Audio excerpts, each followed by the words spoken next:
Despite Sergio Perez having the season of his life in 2022, Red Bull boss Horner doesn't seem to be overly impressed with the Mexican, as he now publicly took aim at his second driver, warning Perez that he needs to be performing incredibly close to Verstappen if he wants to see out the full length of his contract. So, what exactly did Horner openly warn Perez about? And why did he feel the need to doubt his driver in the spotlight? Let's find out. Horner's comments unsurprisingly came in the aftermath of the Canadian Grand Prix, while Verstappen added his sixth win of the season to the board after taking a dominant pole the day prior. Perez crashed out of Saturday's rain-soaked qualifying session, only to start 13th in the Grand Prix itself before being forced to retire just 8 laps into the event due to a mechanical failure. So whilst Max's state-of-the-art weekend increased his championship lead to a whopping 175 points, putting him 46 points clear of his Red Bull counterpart, Checo would dearly love to forget about his Canadian struggles, which undeniably took a toll on him and his confidence. But Christian Horner made Perez no favors with his public warning, as he suggested Checo could be getting notoriously replaced if his struggles continue.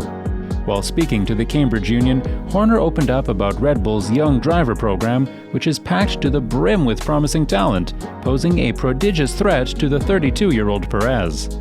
When asked about promoting the likes of Pierre Gasly or Alex Albon to the Red Bull hot seat, Horner had the following to say.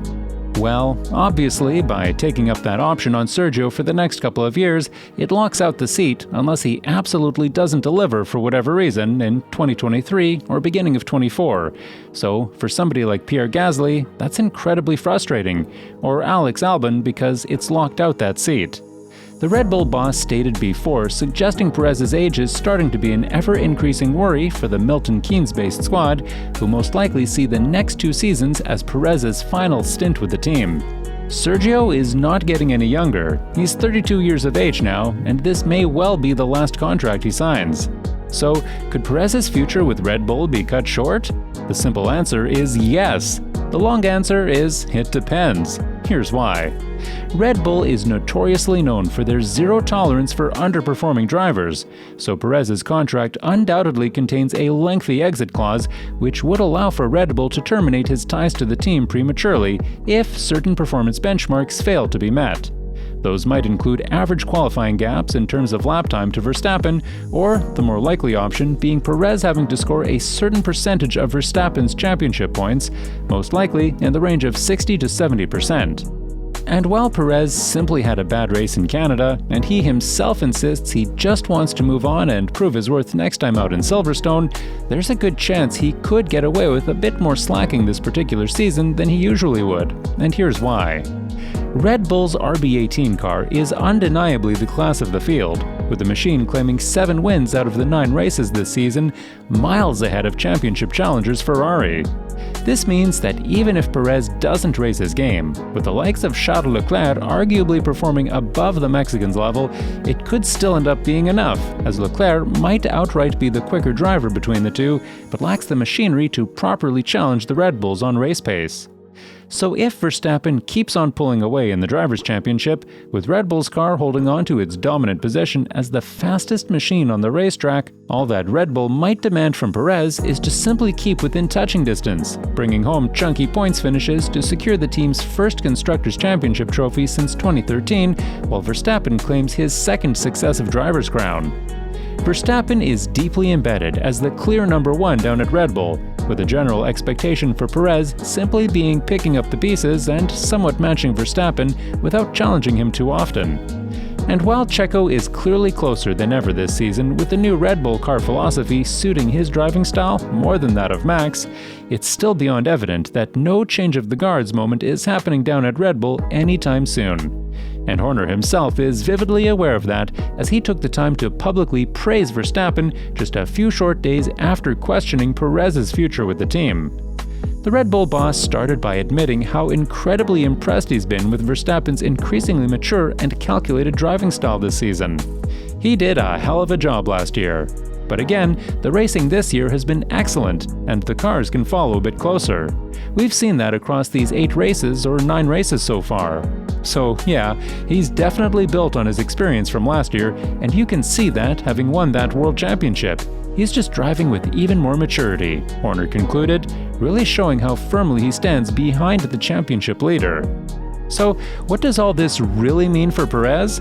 Are his days at Red Bull numbered? And is he now officially falling into a second fiddle role to Verstappen? Not necessarily. While Horner's comments undoubtedly hurt Checo, nothing has really changed. The season is still in the early stages, and the drivers are technically still allowed to race for wins and the championship lead. But it seems unlikely that Perez would suddenly manage to start outperforming Verstappen on a regular basis. Despite both drivers admitting that it's indeed the Mexican who got into grips with the RB18 better, with Verstappen often being quoted complaining about the car's lack of front end, the results still speak for themselves. Perez achieved the ultimate redemption in Monaco after the alleged team orders in Spain cost him the victory. But despite winning the crown jewel that is Monaco, he's still falling short of Verstappen by a massive margin in terms of victories, with the Dutchman already getting 6 victories this year alone, compared to Perez's standout win on the streets of Monte Carlo being his only one of the season.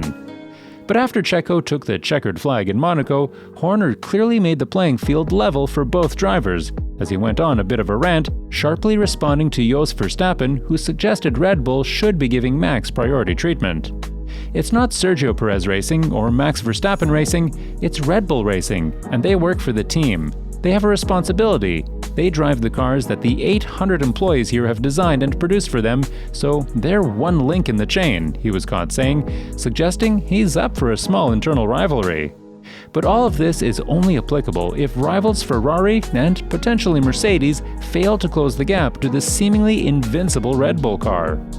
Supposing anyone gets close to Red Bull and Perez's performances fall back down to his 2021 levels.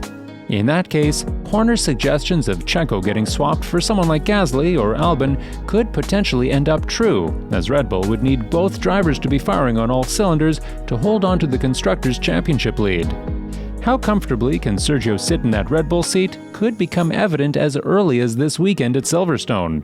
With Red Bull not bringing any more upgrades to their car before the summer break, given their aggressive early season development and the budget cap, it seems the only way for the team to go in the next few races is backward, with both Ferrari and Mercedes announcing major updates for the British Grand Prix, while Red Bull will be uncomfortably stagnant, trying to hold on to their class of the field position despite the highly increased competition.